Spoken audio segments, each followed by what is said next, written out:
MBS کا یہ دورہ ایک بڑی سفارتی تبدیلی کی علامت ہے۔ یہ دورہ واشنگٹن کی طرف ایک نمایاں جھکاؤ ظاہر کرتا ہے جو آئندہ مشرق وسطی کی سیاست پر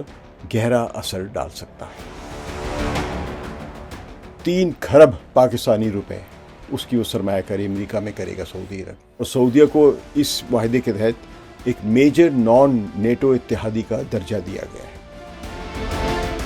MBS نے ٹرمپ سے کہا کہ سعودی عرب ابراہم اکارڈز کا حصہ بننا چاہتا ہے، مگر صرف اسی صورت میں جب فلسطینی ریاست کا راستہ واضح ہو۔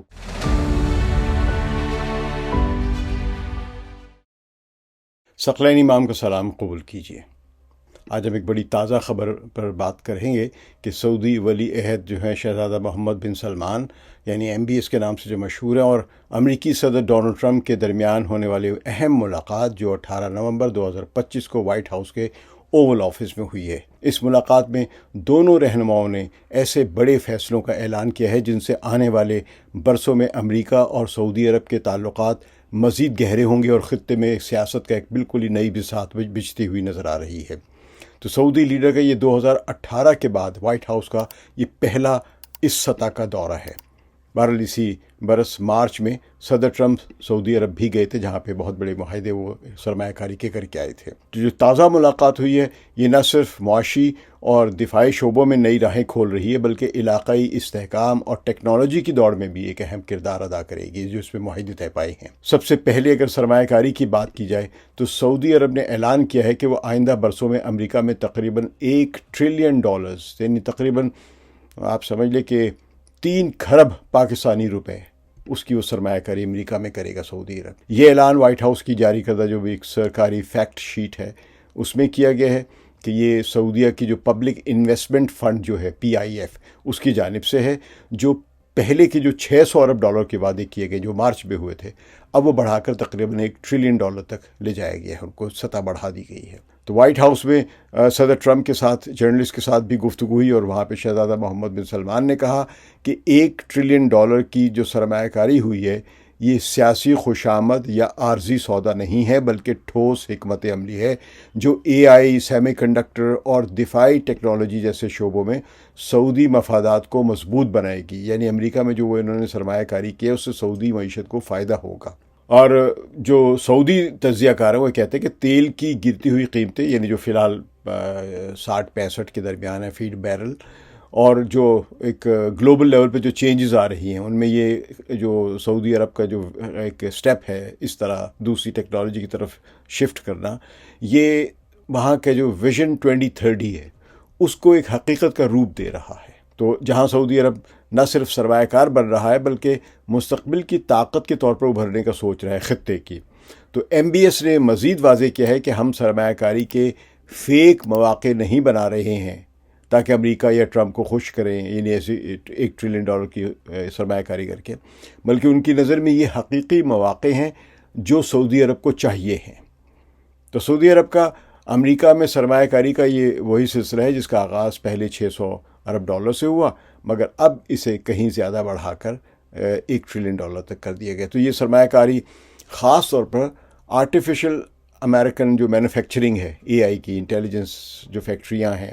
اور انرجی یعنی ان کی جو توانائی کے جو شعبے ہیں ان میں کی جا رہی ہے۔ مثال کے طور پر امریکی ریاست جو ہے جنوبی کیرولائنا، وہاں پہ ایک امریکی انرجی کمپنی ہے GE ورنووا، اس کے پلانٹ میں گیس ٹربائنز کی پیداوار 3 گنا بڑھانے کا منصوبہ ہے تاکہ زیادہ امریکی ملازمتیں پیدا ہوں اور عالمی توانائی کی سپلائیز بہتر ہو سکے۔ اس میں یہ بھی پہلو ہے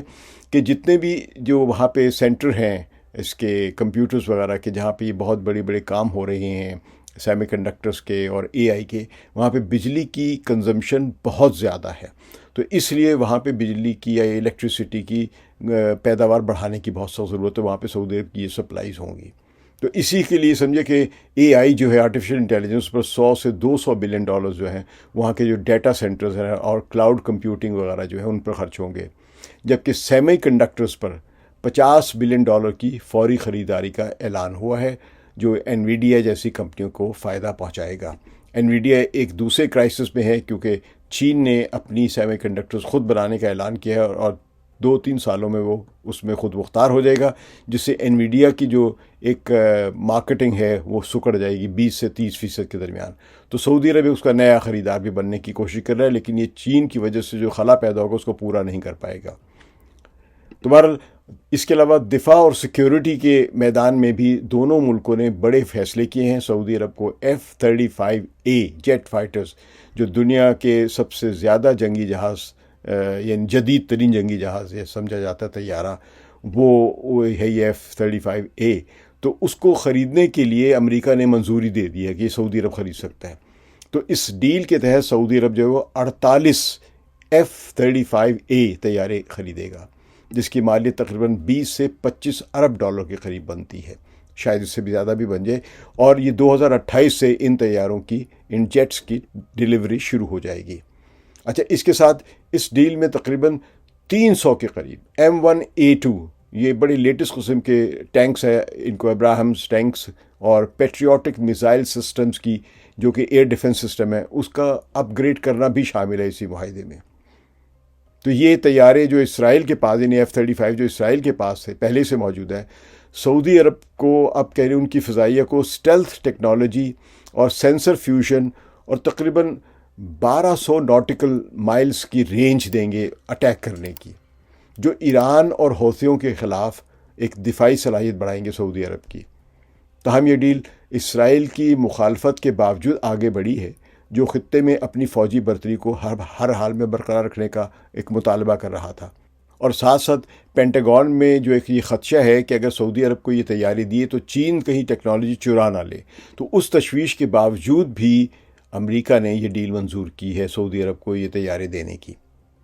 اچھا، اسرائیل بہرحال جو ہے ہر ڈیل کی مخالفت کرتا ہے، لیکن اگر وہ راضی ہو جاتا ہے تو امریکہ بھی راضی ہو جاتا ہے۔ ایسا عملی طور پہ ہم نے ابھی تک نہیں دیکھا ہے کہ اسرائیل ایک چیز کو روکے اور امریکہ زبردستی کر دے۔ تو یہ ایک پوسچرنگ ہوتی ہے کہ اسرائیل نے ہمیشہ امریکی اسلحہ کسی بھی دوسرے مد مقابل یا کسی بھی دوسرے ملک کو دیے جانے پہ، خطے میں خاص طور پہ، اس کی مخالفت کی ہے، لیکن جس کو وہ مخالفت کے باوجود بھی اگر وہ اسلحہ مل جاتا ہے تو اس کا مطلب اندر سے وہ راضی ہے۔ اچھا، اس کے ساتھ ایک نیا مشترکہ سیکیورٹی معاہدہ بھی طے پایا ہے۔ یہ ایک میوچل ایگریمنٹ ہے، ڈیفنس ایگریمنٹ، کس کے درمیان؟ امریکہ اور سعودی عرب کے درمیان، جس میں یہ اصول طے ہوا ہے کہ اگر سعودی عرب پر حملہ ہو تو امریکہ اسے اپنے اوپر حملہ تصور کرے گا۔ اچھا، یہ بندوبست قطر کے ساتھ بھی ہے، جہاں پہ امریکی دفاعی معاہدے جیسا ایسے ہی ہے وہاں بھی، اور سعودیہ کو اس معاہدے کے تحت ایک میجر نان نیٹو اتحادی کا درجہ دیا گیا ہے۔ یہ چند ممالک کو دیا جاتا ہے، اس کا مطلب یہ ہوتا ہے کہ وہ ملک زیادہ امریکہ کے قریب سمجھے جاتے ہیں دفاعی لحاظ سے۔ تو یہ جو معاہدہ ہوا ہے اس پس منظر میں ہے کہ ابھی حال ہی میں سعودی عرب نے پاکستان کے ساتھ بھی ایک اسٹریٹجک میوچل ڈیفنس ایگریمنٹ کیا تھا، یعنی مشترکہ دفاعی معاہدہ، تو اس پر دستخط ہوئے تھے ابھی۔ اب پاکستان نے بہت سیلیبریٹ کیا تھا کہ اب ہم عالم اسلام کے رہنما کی اور حرمین شریفین کی حفاظت کرنے جا رہے ہیں، حالانکہ یہ سب ایگریمنٹ جو ہوتے ہیں جیو پالیٹکس کا حصہ ہوتے ہیں۔ تو اس جو پاکستان اور سعودی عرب کے درمیان جو معاہدہ تھا، اس کے تحت دونوں ملک کسی بھی حملے کو ایک دوسرے پر حملہ تصور کریں گے۔ پاکستان اور سعودی عرب پہلے بھی کئی دہائیوں سے دفاعی طور پر ساتھ کام کرتے آئے ہیں، جیسے پاکستان کے فوجی مشیر اور تربیتی افسران جو ہے وہ سعودی عرب میں خدمات سر انجام دیتے رہے ہیں۔ نئے معاہدے میں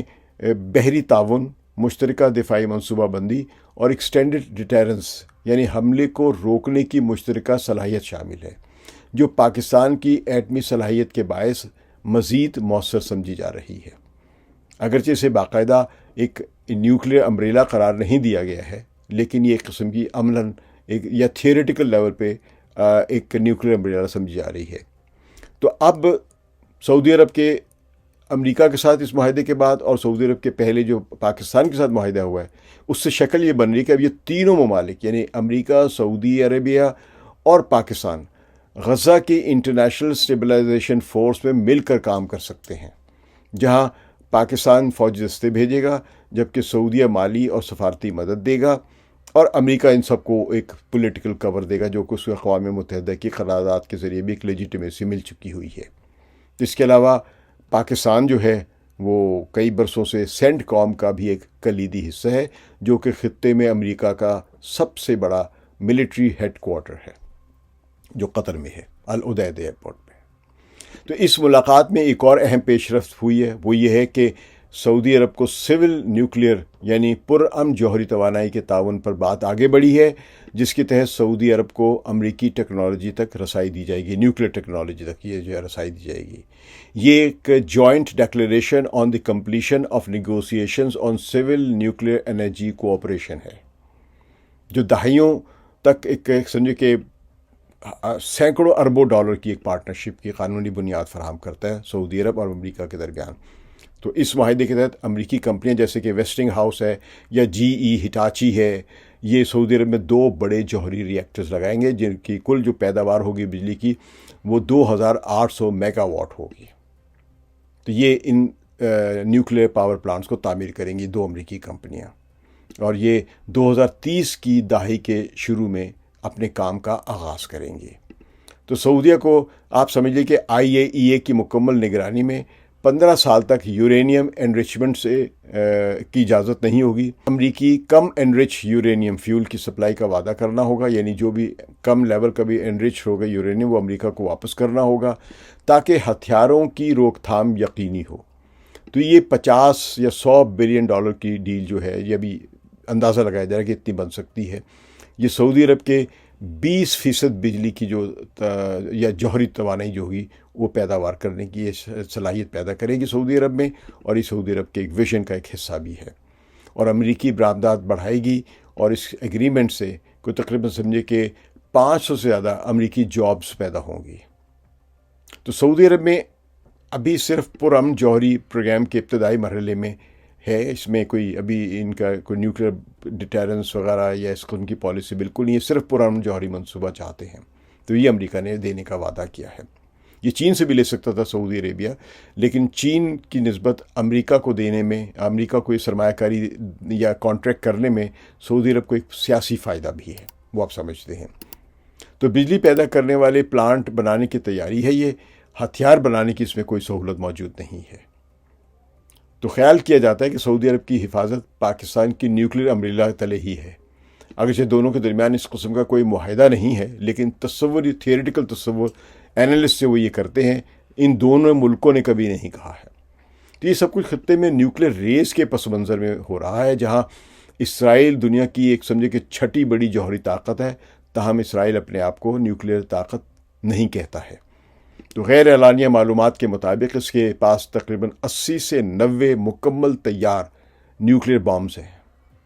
اور جدید میزائل بھی ہیں جن سے وہ ڈیلیور کر سکتا ہے، پھینک سکتا ہے، جو ایران جیسے خطرے کے خلاف ہمیشہ تیار رہتے ہیں اسرائیل کے اندر۔ تو پاکستان ایک اعلانیہ نیوکلیئر طاقت ہے، اس کے پاس 170 سے زیادہ ہتھیار اور ان کے پہنچانے والی صلاحیتیں اور میزائل وغیرہ موجود ہیں، جو بنیادی طور پر انڈیا اسپیسیفک ہے، لیکن سعودی عرب کی بھی ڈھال کا کام دے سکتے ہیں، یہ بھی تجزیہ ہے۔ تو ایران کے بارے میں مخالفین کا اندازہ یہ یا شک ہے کہ وہ تیزی سے آگے بڑھ رہا ہے، اس کے پاس اتنا ہائیلی انرچ یورینیم ہے کہ 10 سے 11 ایٹم بم بنائے جا سکتے ہیں ایران میں، مگر اسرائیلی حملوں اور عالمی پابندیوں کی وجہ سے اور امریکہ کے دباؤ کی وجہ سے ابھی تک ایران نے مکمل ہتھیار نہیں بنا ہے یا بنا نہیں پایا ہے۔ وہ بس ایک دہلیز پر کھڑا ہے کہ شاید کبھی بنا دے، تو یہ خطرہ ہمیشہ برقرار رہتا ہے، جس کا پروپیگنڈا بہت زیادہ ہوتا ہے۔ لیکن ایران کا اپنا کہنا ہے کہ وہ اسلامی اصولوں کی وجہ سے ایسے ہتھیار بنانا نہیں چاہتا جس سے ایک ہی لمحے میں لاکھوں انسان ہلاک ہو جائیں۔ تو خطے میں جو سیاست کی اگر بات آئی تو MBS نے کہا ہے کہ سعودی عرب اسرائیل کے ساتھ تعلقات معمول پر لانے کے لیے تیار ہو سکتا ہے۔ وہ نے بڑی خوشی کہا ہم تو تیار ہیں، مگر اس کے لیے ضروری ہے کہ فلسطین کے لیے ایک قابل عمل رستہ، یعنی 1967 کی سرحدوں پر ایک آزاد فلسطینی ریاست سامنے اس کو کوئی منصوبہ رکھا جائے۔ تو یہاں یہ جاننا ضروری کہ ابراہم اکارڈز یعنی اسرائیل کے ساتھ تعلقات کی بحالی کے جو 220 کے یعنی 2020 کے جو معاہدے ہوئے تھے، جن میں متحدہ عرب امارات، بحرین، مراکش اور سوڈان جو ہے انہوں نے اس پر دستخط کیے تھے، اس ابراہم اکارڈ کے معاہدے میں وہ سب شامل ہیں۔ سعودی عرب نے وہ اس میں شامل نہیں، اسے اعلان نہیں کیا، اسے دستخط نہیں کیے ہیں، لیکن عملاً ہم یہ دیکھ رہے ہیں کہ غیر اعلانیہ تعاون جو ہے سعودی عرب کا جاری ہے ابراہم اکارڈ کے ساتھ، اسرائیل کے ساتھ بھی۔ جیسے ایران کے بارے میں خفیہ معلومات کا تبادلہ اور ٹیکنالوجی کے شعبے میں رابطہ کاری کا بھی کام سعودی عرب کر رہا ہے۔ اگر آپ کو یاد ہو کہ قطر پر حملے کے بعد واشنگٹن پوسٹ میں ایک خبر شائع ہوئی تھی، بلکہ ایک انویسٹیگیٹو رپورٹ آئی تھی جس میں بتایا گیا تھا کہ مڈل ایسٹ کی چند ممالک جو ہے اسرائیل کے ساتھ مل کر ایران کے اوپر جاسوسی کا کام سر انجام دیتے رہے، سرویلنس کا کام کرتے رہے ہیں۔ تو یہ تعاون سعودی عرب کا جو ہے یہ ابراہم ایکارڈ اور اسرائیل اور امریکہ کے ساتھ جاری ہے۔ بہرحال 7 اکتوبر 2023 کے حماس حملے اور غزہ جنگ میں تقریباً 31,000 سے زائد فلسطینی ہلاکتوں کے بعد سعودی حکومت پر یا سعودی بادشاہت پر ایک عوامی دباؤ ہے، ایک لوگوں کی جذباتی کیفیت ہے، اور مسلم دنیا کی قیادت کا جو دعویٰ ہے سعودی عرب کا، اس کا ایک تقاضا ہے کہ وہ فوری طور پر اسرائیل کو بالکل نہ تسلیم کرے، اور سعودی عرب جو ہے وہ بظاہر اس اپنے موقف پر مزید سخت ہو گیا ہوا ہے۔ تو اسی لیے MBS نے ٹرمپ سے کہا کہ سعودی عرب ابراہم اکارڈز کا حصہ بننا چاہتا ہے، مگر صرف اسی صورت میں جب فلسطینی ریاست کا راستہ واضح ہو، کوئی ایک روڈ میپ نظر آئے۔ تو ٹرمپ نے اسے بھی مثبت قرار دیا، کیونکہ ٹرمپ جانتے ہیں کہ عملی طور پہ یہی ممکن ہے، اور وہی وہ چاہ رہے تھے، وہ ان کو مل گیا ہوا ہے۔ تاہم اسرائیلی وزیر اعظم نتن یاہو جو ہے وہ 2 ریاستی حل کے بالکل مخالف ہے۔ انہوں نے کھل کے کہا کہ 2 ریاستی حل کا امکان ہی نہیں ہے، اس لیے اس موضوع پر وہ کوئی ٹائم لائن جو ہے وہ طے نہیں ہو سکی امریکہ اور سعودی عرب کے درمیان۔